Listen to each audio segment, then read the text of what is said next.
بسم الله الرحمن الرحيم.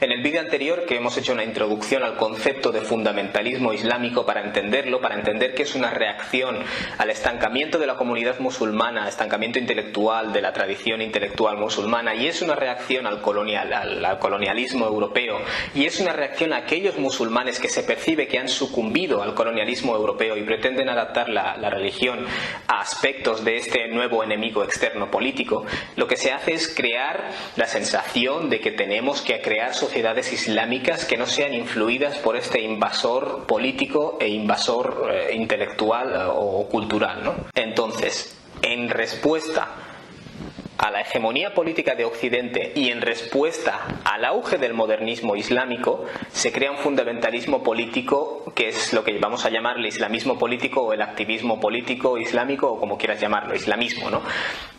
Esto sencillamente es llamado de diferentes formas, pero es indiferente. Es el fenómeno de los islamistas, de las personas que persiguen la creación de una política islámica como forma de resaltar la identidad propia. Esa es la solución, ¿no? Y todo esto son diferentes formas de intentar encontrar soluciones a una situación política que en cierto modo quizás uno no está preparado.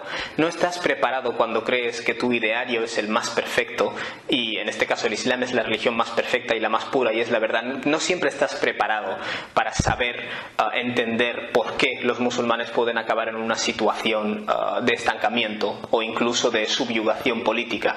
Entonces hay varias respuestas. Casi todas las respuestas coinciden en que la tradición musulmana ha acumulado elementos malos, ¿no? Pero el islamismo político pretende que el modernismo, la respuesta que el modernismo propone, abrazar tantas cosas occidentales, es incorrecto, y lo que hay que hacer es precisamente abrazar nuestra identidad musulmana, ser diferentes a Occidente y establecer esto en la política para crear sociedades musulmanas, ¿no? Es decir, empezar esta reforma desde la política. Por supuesto, esta idea se puede llevar a diferentes niveles y entender de diferentes formas, y así ocurrirá.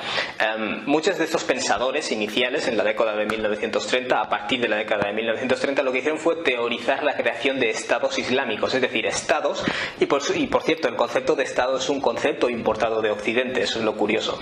Crear estados islámicos, es decir, estados gobernados a través de los principios del Islam.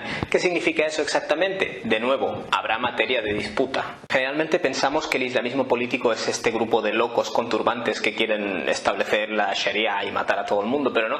Realmente, cuando lees las obras de los pensadores islamistas, o al menos los padres del islamismo político, en muchos casos resaltan mucho la libertad, el poder de decisión del pueblo en determinadas cosas, ¿no? Quiero decir, como consecuencia del fundamentalismo moderno y las corrientes violentas, tenemos esta idea de que todo aquel que quiere establecer la Sharia es agresivo, violento, retrógrado, pero realmente muchos de los libros que se escribieron en la época del auge del islamismo político sorprenderían a muchas personas. Uno de los pensadores, de los más importantes podríamos decir, apareció en la India. Su nombre era Abul A'la Maududi. Abul A'la Maududi teorizó la idea de crear, para los musulmanes que había en la India, crear un estado aparte, un estado islámico, un estado musulmán, en el cual pues se regiría por los principios del Islam. Por cierto, muchos de estos escritores del islamismo político eran personas bastante cultas y habían leído mucha filosofía y muchas ideologías políticas.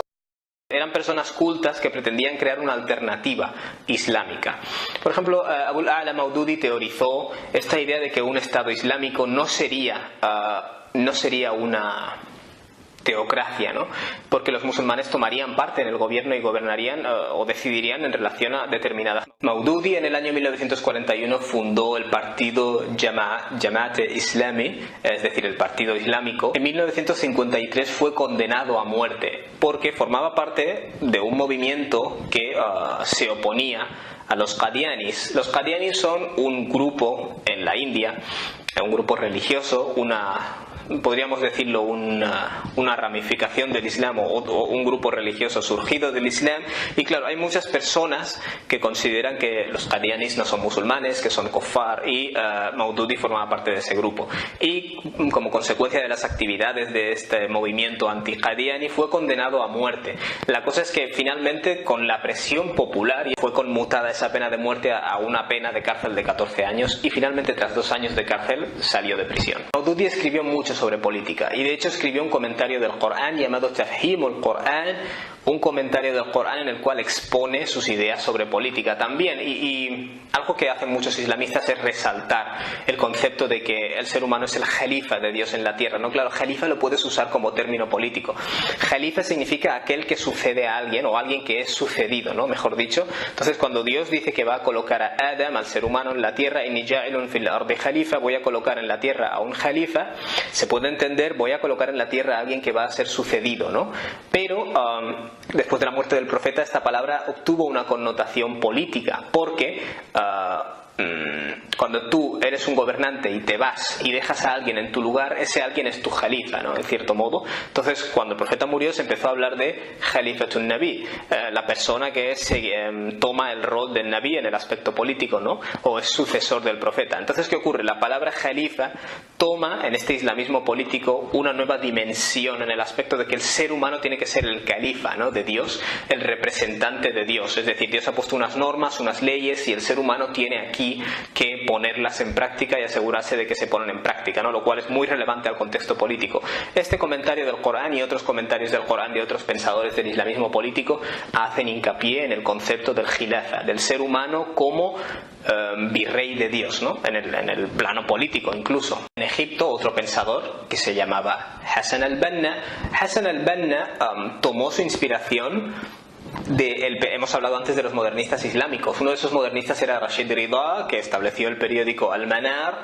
Hassan al-Banna tomó inspiración de leer este periódico. Hassan al-Banna era profesor y a menudo oía quejas de árabes y musulmanes en general en relación al trato que sufrían por las autoridades coloniales dominantes británicas, y eso hizo crecer su desdén, su rechazo hacia la cultura europea, ¿no? En muchos casos ese rechazo a la cultura europea es una reacción de una agresión de esa cultura europea hacia las tierras colonizadas y hacia sus poblaciones, y el caso de Hassan al-Banna es un claro ejemplo de esto. En respuesta a esta situación fundó Ikhwanul Muslimin, los hermanos musulmanes, ¿no? Que en 10 años ya se había convertido en una organización con un montón de afiliados que contaba con aceptación en la sociedad egipcia, ¿no? Esta expansión de los hermanos musulmanes se consiguió a través de asociaciones de bienestar y de grupos de fieles. La popularidad de esta organización y la idea de que estaban preparando un posible golpe de Estado hizo que el presidente en el año 1948 desmantelara la organización por primera vez. Un joven de los Ikhwan asesinó al presidente. El presidente fue asesinado por un miembro de los Ikhwan al-Muslimin, un joven. Hassan al-Banna condenó esto.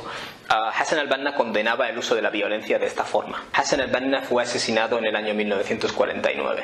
De Egipto también surgiría Sayyid Qutb. Sayyid Qutb trabajaba en el Ministerio de Educación de Egipto y se fue a Estados Unidos a estudiar el sistema educativo del país de Estados Unidos. Sayyid Qutb en Estados Unidos observó cosas que le desilusionaron mucho. Observó mucho materialismo, observó mucho racismo, porque en aquella época había mucho racismo, y observó además una obsesión con el sexo y la fiesta y todo este tema, que le hizo desilusionarse bastante con el estilo de vida idealizado que se tenía, ¿no? de la sociedad occidental, y esto le hizo pasarse de hecho del secularismo al islamismo, ¿no? al lado de los islamistas, y de hecho en el año 1950 se unió a los Ikhwan al-Muslimun, a los hermanos musulmanes. Sayyid Qutb tenía la singularidad de que sí, él creía en el uso de la violencia. Sayyid Qutb fue condenado a la cárcel por su presunta implicación en el planeamiento del asesinato del presidente Jamal Abdel Nasser, presidente de Egipto que era secularista. Durante su estancia en la cárcel escribió su provocativo libro hitos en el camino, al-Ma'alim fi al-Tariq, y escribió su comentario del Corán, fi Dhilal al-Qur'an, bajo la sombra del Corán, donde obviamente expuso sus ideas políticas. No olvidemos que Sayyid Qutb había sido un crítico literario, por tanto su comentario del Corán tiene grandes elementos de apreciación literaria. Su libro al-Ma'alim fi al-Tariq, los hitos en el camino, ahí expresa claramente muchas de sus opiniones de cómo llevar a cabo la reforma islámica, y muchas de esas ideas pues el gobierno no las aceptaría muy bien. En 1964 fue liberado, pero más tarde fue encarcelado de nuevo bajo la acusación de intentar organizar un golpe de Estado, y de hecho en el juicio en el cual se intentaba demostrar que quería participar en un golpe de Estado, se utilizó como prueba su libro Ma'alim fi al-Tariq, y esto provocó que se le condenara a muerte, y en el año 1966 murió en la horca. Resalto que Sayyid Qutb tuvo esa singularidad entre otros islamistas de defender el uso de la violencia para conseguir los fines políticos en los cuales creía, ¿no? Y de hecho Sayyid Qutb será una referencia para personas que en el futuro van a defender también el uso de la violencia. Esos comentarios de Corán, como por ejemplo fi Dhilal al-Qur'an de Qutb o Tafhim al-Qur'an de Maududi, reflejan una preocupación bastante subrayada con cuestiones políticas, como he dicho, el término jalifa, el hombre es el jalifa. También versículos como cuando Dios dice que quien no gobierne a través de la ley de Dios, faulaika humul kafirun, esas personas, al-fasiqun, esas personas son los que niegan la verdad, y esas personas son los que transgreden los límites. ¿Qué ocurre? Que estos versículos del Corán van a ser el material para mucha habladuría y mucho comentario desde el punto de vista del islamismo político. Y hasta hoy existe, ¿no?, la idea islamista, la idea de imponer el Islam en la política, o al menos colocar el Islam en la política. Y en el siguiente vídeo lo que vamos a hacer es hablar de una corriente puritana que a menudo es apolítica, que es la salafía, y que es extremadamente influyente en el mundo musulmán a día de hoy. Así que assalamu alaikum, y nos vemos, si Dios quiere, en el próximo vídeo.